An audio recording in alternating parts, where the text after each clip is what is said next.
শ্রীকৃষ্ণ হলেন প্রভু বিষ্ণুর অষ্টম অবতার এবং তার থেকে পাওয়া কিছু শাশ্বত উপদেশের সংকলন রহিল আপনাদের জন্য। ভগবান শ্রীকৃষ্ণের জন্মস্থান মথুরা বৃন্দাবন। শ্রীকৃষ্ণের নগরীদ্বার। শ্রীকৃষ্ণের প্রাপ্ত শ্রেষ্ঠ শিক্ষা ভগবদ্গীতা। জীবনের লক্ষ্য স্থির রাখা আবশ্যক, কারণ লক্ষ্যহীন মানুষ ভুল পথে চালিত করে। লোভ, ক্রোধ ও হিংসা পরম শত্রু, যার উপর নিয়ন্ত্রণ না থাকলে মানুষের মৃত্যু অনিবার্য।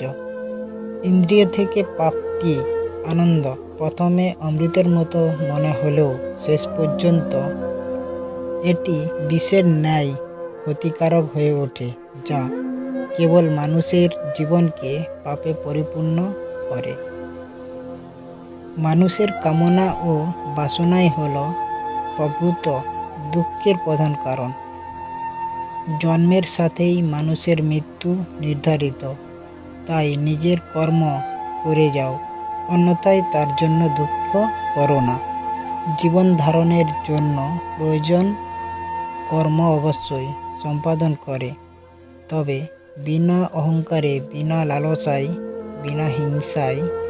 কারণ সঠিক কর্ম করা উচিত ভালোবাসা, সহানুভূতি, নম্রতা এবং ভক্তির সাথে।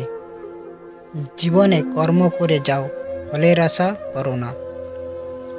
মনের স্থিরতার জন্য শান্তি, ভদ্রতা, নীরবতা, আত্মসংযম এবং পবিত্রতা শিক্ষা গ্রহণ করা আবশ্যক। কেবলমাত্র স্বার্থত্যাগই হল আনন্দ ও সন্তুষ্টির একমাত্র সহজ পথ। সময় হল সর্বশক্তিমান, তাই কখনো সময়কে নষ্ট করো না। জড়বস্তুগত সুখ সর্বদা ক্ষণস্থায়ী, কেবল ঈশ্বরের প্রতি আত্মসমর্পণ এবং ভক্তি হল অনন্ত সুখের একমাত্র পথ।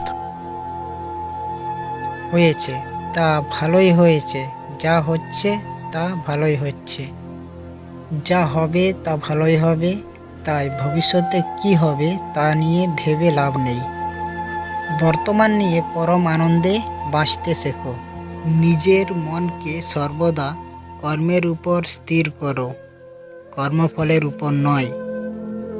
লোভ, ক্রোধ, হিংসা হল মানুষের প্রধান শত্রু, যা নিজের অজান্তে জীবনের সবচেয়ে বেশি মূল্যবান জিনিস সময়ের ক্ষতি করে।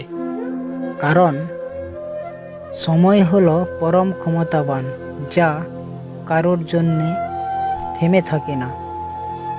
জীবনে অমরত্ব পেতে সম্মান অর্জন করতে শেখো, কারণ জীবন যখন স্থায়ী, কিন্তু ব্যক্তির অর্জিত সম্মান চিরস্থায়ী। সর্বদা মনে রাখবে, জীবনে যত কঠিন পরিস্থিতির মধ্যে দিয়েই যাবে, তোমার ব্যক্তিত্ব ততই প্রখর হবে।